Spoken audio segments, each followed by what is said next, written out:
Moving on, a little bit of news on the recruiting trail. The Ducks is still sitting with one of the best classes in the country right now, number 7.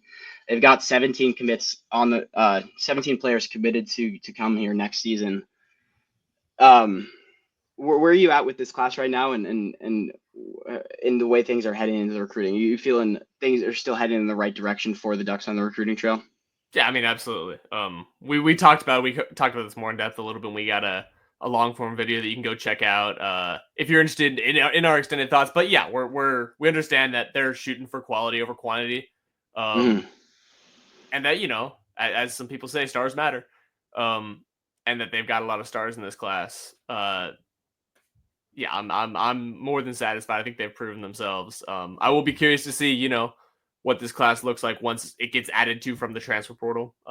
Which obviously we won't know for a while, but where they say, hey, we understand that maybe we didn't get our first or second or third choice guy at this spot, so we're gonna go really try to get a first or second choice guy from the portal.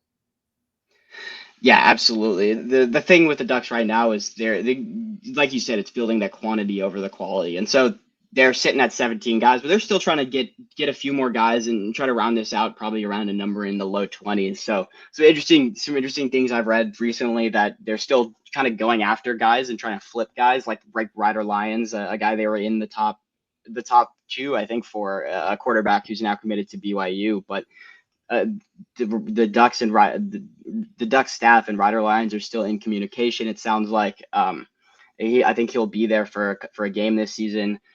Same with Chris Henry. Tom Loy from 24/7 Sports also reported this recently too, that a guy who's a 5-star receiver, number 3 ranked receiver in the country, but committed to Ohio State, but still in communication with the Oregon staff. And they're still trying to heavily pursue those flips. So recruiting these days, it's not the way it was where you land that commitment and that's your player. You gotta recruit these guys, and then once you get that commitment, keep recruiting them because other teams are going to come after them until signing day, until they put pen to paper. Emmanuel Iheanacho, Oregon's one of their top recruits in this class, an offensive tackle.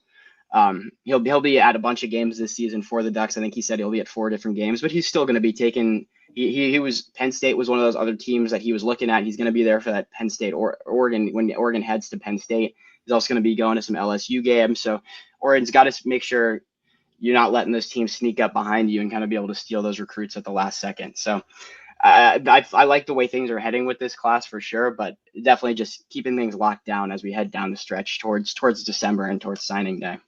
Absolutely.